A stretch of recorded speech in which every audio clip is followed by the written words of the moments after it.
आपके दिमाग में कब आया कि आप एनडीए में जाना चाहते हैं? मतलब 12th में या उससे पहले बचपन से कैसे? नहीं, मुझे एनडीए के बारे में तो मतलब मेरे भैया हैं, एक बड़े भैया हैं मेरे, बुआ जी के बेटे हैं, अजय विक्रम सिंह बिष्ट।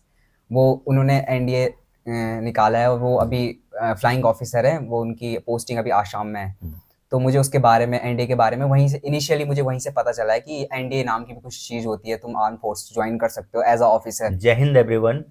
तो आप सभी के लिए एक बहुत ही बड़ी खुशखबरी है। आपके जो एनडीए और सीडीएस का जो एडवर्टाइजमेंट है वो रिलीज हो चुका है यूपीएससी के द्वारा। तो थोड़ा मैं आपको बता देता हूँ एनडीए के बारे में। तो जो आपका एनडीए सेकंड एनडीए जो है, एनडीए का एग्जाम साल में 2 बार कंडक्ट करवाती है यूपीएससी। तो एनडीए सेकंड का एडवर्टाइजमेंट निकला है। इसके जो एप्लीकेशन है वो 28 मई से भरने शुरू हो चुके हैं और इसकी लास्ट डेट है 17 जून। और इसका जो एग्ज़ाम होगा वो आपका 14 सितंबर को कराया जाएगा। ठीक है। और इसमें जो आपकी एलिजिबिलिटी है एनडीए के लिए, अगर आप आर्मी विंग, इसमें 3 विंग होती है, आर्मी, नेवी और एयरफोर्स। तो जो आर्मी विंग है उसके लिए जो आपकी एलिजिबिलिटी होती है वो आपका पास्ड या अपियरिंग 10+2 एग्जाम, यानी 12th में आप या 12th का एग्जाम आपने पास कर दिया हो या 12th के एग्जाम आपने दिए हो यानी अपियरिंग में हो, तो आप आर्मी विंग के लिए अप्लाई कर सकते हैं। और एयरफोर्स और जो नेवल विंग होती है, नेवी विंग, उसमें आपका वही पास्ड या appearing 10+2 exam with physics and math subject, उसमें फिजिक्स और मैथ जरूर होना चाहिए। तो ये तो छोटी सी इन्फॉर्मेशन थी कि एनडीए का एग्ज़ाम कब होगा, कब से फॉर्म भरे जाएंगे, कब एग्ज़ाम होगा। ठीक है। तो हमारे साथ एक एस्पिरेंट हैं, इनका नाम है आशुतोष रावत, और ये एनडीए की तैयारी कर रहे हैं। तो सबसे पहले आशुतोष, आपका हमारे चैनल पे बहुत बहुत स्वागत है। थैंक यू भैया। तो आप एनडीए की तैयारी कर रहे हैं, सही जी बात है? जी। बिल्कुल। तो आप पहली बार एनडीए का एग्ज़ाम दे रहे हैं या इससे पहले आपने एनडीए का एग्ज़ाम दिया है? नहीं, मैंने इससे पहले भी दे चुका हूँ, मैं अप्रैल वाला। जो अपियरिंग में हाँ दिया होगा अप्रैल, हाँ आपने, जी जी। ठीक। तो उसमें आपका क्या रहा, मतलब रिजल्ट? उसका रिजल्ट अभी आता नहीं है, मतलब वो जब पूरा एसएसबी कंप्लीट हो जाता है उसके बाद निकलता है रिजल्ट ना, बट मेरा वो क्लियर नहीं हुआ था। ठीक है। तो आप इस बार भी उसका फॉर्म भरेंगे? जी जी। तो आप मतलब एनडीए, आप मतलब आपके दिमाग में कब आया कि आप एनडीए में जाना चाहते हैं? मतलब 12th में या उससे पहले बचपन से कैसे? नहीं, मुझे एनडीए के बारे में तो मतलब मेरे भैया हैं, एक बड़े भैया हैं मेरे, बुआ जी के बेटे हैं, अजय विक्रम सिंह बिष्ट। वो उन्होंने एनडीए निकाला है और वो अभी फ्लाइंग ऑफिसर हैं। वो उनकी पोस्टिंग अभी आसाम में है। हम्म। तो मुझे उसके बारे में, एनडीए के बारे में वहीं से इनिशियली मुझे वहीं से पता चला है कि एनडीए नाम की भी कुछ चीज़ होती है, तुम आर्म फोर्स ज्वाइन कर सकते हो एज अ ऑफिसर। हम्म। मुझे वहीं से पता चला है। फिर उसके बारे में मेरे दोस्त लोग भी थे, फिर हमने, हमारे मेरे क्लासमेट हैं जो, वो तीन हैं, हम एस्पिरेंट हम तीन हैं जो एनडीए के लिए प्रिपरेशन करते हैं। तो हाँ, वहीं से हमने फिर डिटेलिंग निकाली उसकी कि क्या होता है, कैसे होता है, उसके लिए क्या पढ़ना पड़ता है, कौन सा सब्जेक्ट होता है। तो ऐसे करके सारी डिटेल, बट इनिशियली मेरे को अपने घर से ही पता चला कि एनडीए जैसा भी कुछ फील्ड है एक। बिल्कुल, बिल्कुल।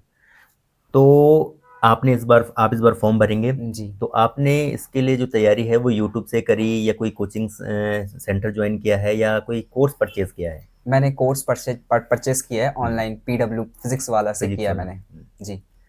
तो आपका जो रूटीन है पढ़ने का वो मतलब किस टाइप से आप अरेंज कर पाते हैं? डेली क्लासेस वगैरह, पीपीटी, डीपीपीस वगैरह लगा के बिल्कुल, क्वेश्चन बिल्कुल। प्रैक्टिस। बट ये है कि ऐसा होता है कि जिसकी मैथ्स वीक है वो पीडब्ल्यू के जो टीचर्स हैं उनसे ना ही पढ़े तो ज़्यादा बेटर है, क्योंकि जो उसमें जो टीचर मिलते हैं हमको वो ज़्यादा अच्छे नहीं है। मतलब वो इस लेवल का पढ़ाते हैं कि वो सोचते हैं कि बंदा पढ़ के आ रखा है, मतलब उतना खुल के नहीं पढ़ाते। मतलब बेसिक आपको कहीं हाँ, और से बेसिक क्लियर। आपको यूट्यूब से सचिन सर से पढ़ना चाहिए, वो बहुत अच्छा डिटेलिंग में पढ़ाते हैं और लेवल ऑफ क्वेश्चंस कराते हैं, जिससे एंड एक क्वेश्चंस आप कर सकते हो। सचिन सर कौन से? सचिन सर भी पीडब्ल्यू के ही टीचर हैं, वो पीडब्ल्यू, ठीक। जेई मीन्स वाले को पढ़ाते हैं मैथ्स। बिल्कुल। तो इसमें आपके क्या क्या सेक्शन होते हैं?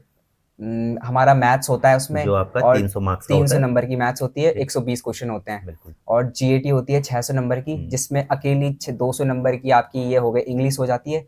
और 200 नंबर की साइंस होती है, साइंस में फिजिक्स, केमिस्ट्री और बायो। बायो आएगी आपके पास, ये पूरी 200 नंबर की। इस पे ज़्यादा वेटेज फिजिक्स का रहता है, सेकंड प्रायोरिटी में ये केमिस्ट्री रहता है, और बायो कम वेटेज की रहती है। फिर दूसरा आता है इसमें ये करंट अफेयर, जनरल रहता है, जनरल नॉलेज।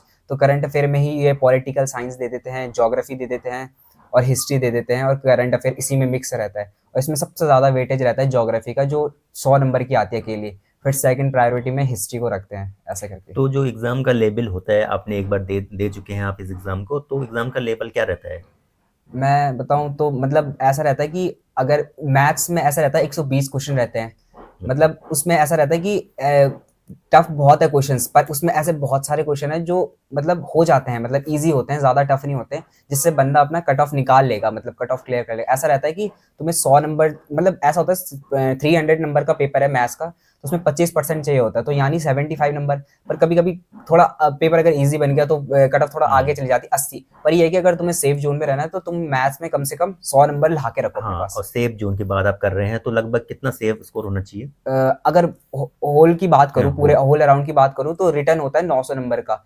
तो हर साल कट ऑफ का ज़्यादा वेटेज नहीं रहता। अगर सबसे ज़्यादा सेफ जोन है 400, इससे ज़्यादा जो जितना भी अभी पीछे साल का 10 ईयर का रिकॉर्ड है। जितना रिकॉर्ड है, उसमें 360 370 से आगे कभी गई नहीं है कट ऑफ। तो अगर आप 360-70 ले आते हैं, तो आप जो तो नेक्स्ट हाँ, फेज़ है उसके लिए हाँ, एसएसबी के क्वालीफाई, लिए आप बिल्कुल, क्वालिफाई हो बिल्कुल। फिर। ठीक है, तो आप हमारे दर्शकों से, जो हमारे एनडीए के जो एस्पिरेंट्स हैं, उनसे अगर कुछ कहना चाहेंगे लास्ट में, कुछ 2 शब्द? बस यही है, प्रिपरेशन करते रहो और बहुत ज़्यादा मत पढ़ो, क्योंकि सिलेबस बहुत ज़्यादा है, उतना टाइम भी नहीं होता है। सितंबर वाले में तो टाइम गैप भी कम होता है, भले मेरा क्लियर नहीं हुआ, बट मैं बस बता रहा हूँ एक कि मतलब जो मैं कर रहा हूँ अभी, जो मतलब जो मैं रूटीन फॉलो करता हूँ, मैं सारा सिलेबस तो नहीं पढ़ रहा, कुछ सेलेक्टेड चैप्टर है जिनको पढ़ रहा है, जिन पे ज़्यादा क्वेश्चंस, मतलब तुम देख सकते हो प्रीवियस ईयर क्वेश्चन को देख के किस चैप्टर, जैसे एलजेब्रा हो गया, उससे बहुत ज़्यादा वेटेज है, उससे कम से कम 70 ट्रिग्नोमेट्री। ट्रिग्नोमेट्री 70 क्वेश्चन इससे आ जाते हैं एलजेब्रा से, तो एलजेब्रा पे ज़्यादा क्वेश्चन करो। तुम 40 क्वेश्चन भी अटेम्प्ट करके आते हो एक्यूरेट सही, और गलत नहीं करते हो कोई भी, तो तुम्हारी कट ऑफ इजीली 100 नंबर तुम्हारे आ जाते हैं, और 2.5 नंबर का रहता है पर क्वेश्चन मार्क्स, और नेगेटिव मार्किंग 0.88। तो थैंक यू आशुतोष आपका। वेलकम भैया। तो दोस्तों, आपने देखा, मैंने आपको एनडीए की छोटी सी नोटिफिकेशन के बारे में बताया, और यहाँ पे हमारे एस्पिरेंट थे आशुतोष, तो उन्होंने भी आपको एनडीए के बारे में लगभग लगभग सारी चीज़ें बता दी हैं। तो आप तैयारी करते रहिएगा, और एसएसबी का भी बताऊंगा जब मेरा क्लियर हो जाएगा। बिल्कुल, बिल्कुल, तो आपको फिर से यहाँ पे बुलाया जाएगा। पक्का पक्का। ठीक है, तो आज के लिए इतना ही। Thank you. जय हिंद।